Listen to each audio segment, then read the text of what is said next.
Hi, Jerry. When you're looking at, you picked up some talented forwards, but the one that really stands out was Isaac Rosen. You guys get back in the first round to get that additional pick. What made him the player that was the highest on your board, and what really stood out to you in terms of his performance, particularly at the World Championships? Yeah, I mean, he's a player that we've been following closely for a couple of years now. Was a prolific scorer. The previous year at the under 20 level, playing as a fairly young player in the league at the time. Um, Going up to the SHL level this year, there were many games, which is very typical in that league, where he might have only played 4 or 5 minutes a game. So it was a tough evaluation at times. When he went down to the under 20 league, he was almost too good for that league. But the games that he did get decent opportunity in the SHL, he was very impressive to us. I think I mentioned this the other day, 5 of us were down at the under 18s. That was kind of our final evaluation with him, and then going back through all the video, another cycle through after the 18s. We had consensus throughout our staff that he was very high on our board. We have a Swedish scout, Anders Forsberg, who has a lot of history in this league and a lot of history in Sweden as a coach and a development coach in the Swedish leagues. There's some family history there. The father was a longtime player in the SHL, was a good size, 6 foot, 190-pound player. The uncle is a pretty decent sized man, so I think we have some hope and projection that he's going to be able to get to 6 foot and 185 pounds plus, and he has everything else. He was used in all situations at the under 18. He plays a great two-way game. His shot and speed are at an NHL level right now. He just needs to get a little bit stronger. Jerry, what can you tell us about just the second rounders? I want to say it right, probably not. Poltov and Kisakov, just obviously they're intriguing prospects. What made you so interested in them? Yeah, each player plays in a premier organization in Russia, CSKA and Dynamo. It's interesting because you have Poltopov, who played a good portion of the season with Sardarian, actually on his line, and then you have Novikov, who we took later in the draft, that plays with Kisakov, and Kisakov and Novikov won the NHL playoff championships, and we were able to see Novikov and Poltopov at the under 18s. But there was an emphasis in our organization the past year and a half or so to really get deeply into looking at some of the Russian and Czech Republic players. We have a great scout in the Czech Republic and Russia, and Frank Musel, who also as a player and a scout has been in this business for a long, long time. But our crossover scouts, Kevin Devine, Graham Beamish, Jason Nightingale, myself, did a lot of video work. We've done a lot of data analysis on these players as well. And then the playoff viewings of them and the under 18 for the 2 players were big for us. Poltopov is hard skill player. In the MHL this year, he was number 1 by a decent margin in primary offensive production, which would be goal scoring and first assists. The next closest player would have been Kisakov. So I think Poltopov for sure projects as a power forward in the NHL a couple years down the road. He's in the KHL camp right now as we speak. There's a good chance he could make the CSKA KHL team this year, but we'd be very happy with his playing in the VHL as well. Kisakov, as I mentioned, would have been second in the entire MHL in primary production. Was fantastic in the playoffs for them when all the top players and older players were sent down to the MHL. Highly talented playmaker, but equally a scorer. Obviously, he's very light at this time. We have him at 5'10" and about 151 pounds.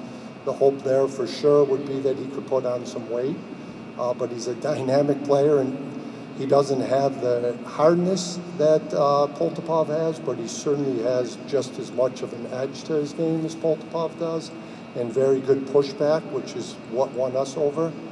I would expect both those players to be integral pieces in the World Junior team next year. And then the Sardarian, Steven Sardarian, is actually coming over to play in Youngstown in the USHL this year. And is committed to the University of New Hampshire. There were numerous schools that were trying to get him over here. Really unique story, the family history. Frank Musil does a great job at numerous meetings and telephone conversations over the years with the coaches and some of these players. So he'll be over here. He was a player that I think the second half of the MHL season and in the playoffs really emerged. Got a little more comfortable playing in the hard areas, being a lighter body himself, but a very talented player, and another guy that just needs to get a little bigger and stronger. A couple of years away, obviously, but he's got a good path with a year in the USHL and hopefully 2 or 3 years at University of New Hampshire.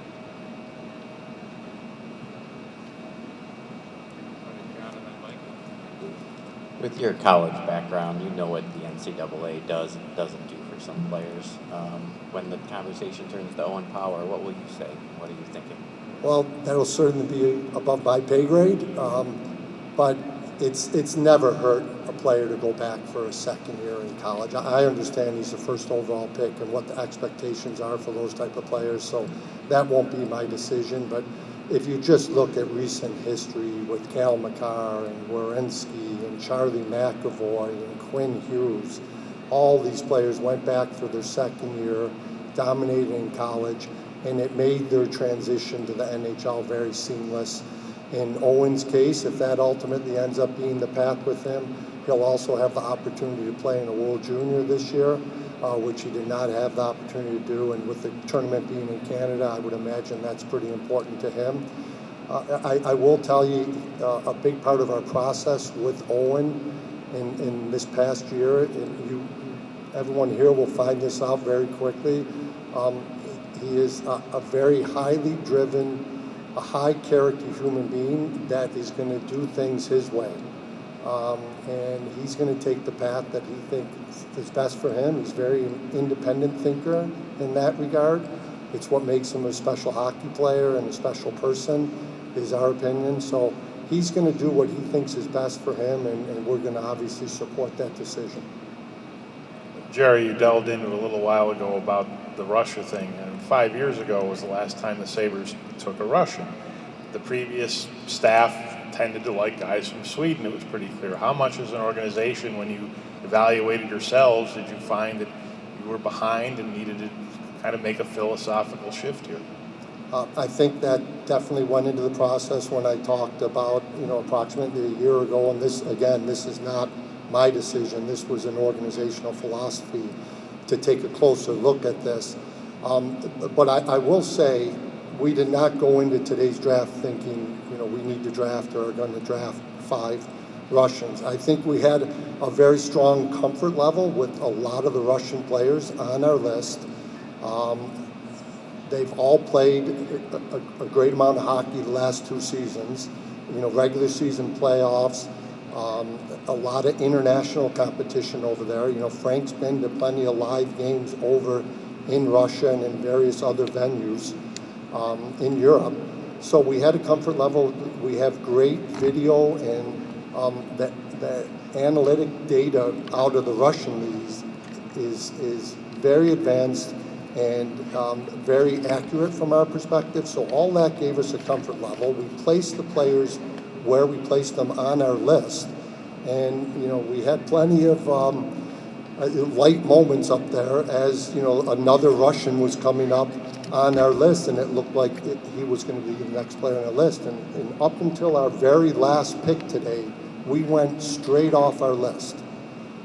So I had a pretty good idea. A couple of these Russians, maybe we were a little bit higher than other organizations, so I had a decent idea that it could fall that way with 2 or 3 of them. I did not anticipate it being 4, but we're very happy with the players we got. You sort of touched on what I was going to ask, Jerry, but aside from Bloom, I mean, the common thread here is you either had live viewings of a lot of these guys, easy access to video, or, for the most part, it was live viewings, or whether it be at the under 18s or from their leagues. So when you're looking at that situation, considering the weird year that we're in, was it easier to have more confidence in your list, or really to feel good about your evaluation on certain guys when you have more information at your disposal, whether it be games this year in person or video? Yeah, I mean, I think that came into play, and it certainly affected where we slotted players on our list.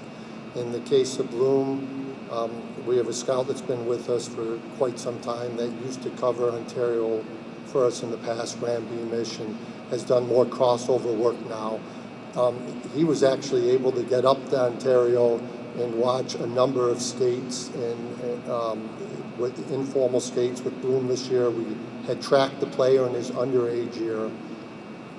We didn't want to rely too much on the data for the player's underage year, but certainly the video from the underage year was very important. And then he's an exceptional athlete, an exceptional skater. And with his size, we felt like in that range of the draft, we know he's a character person. It was worth taking a try. And, the OHL was obviously the toughest league in that regard this year. The WHL was also a little tough for us. We do have a part-time scout out there. And in some cases, some teams only got 12, 15, 20 games in. The Quebec League was very good for us because we have Kevin Devine living in the region, and they played close to full season and a good portion of the playoffs. So we had a comfort level with that league as well. And as I said before, Sweden for the most part did a good job of getting a good chunk of their season in too. So that combined with the 18s gave us good evaluations there too. But yeah, the more we saw, the more comfortable you could get. Jerry, can you give us a little sense, your input and your staff's input into the Reinhardt deal and what you got in return in Devin Levi, and what you guys feel about him and why he's an important piece?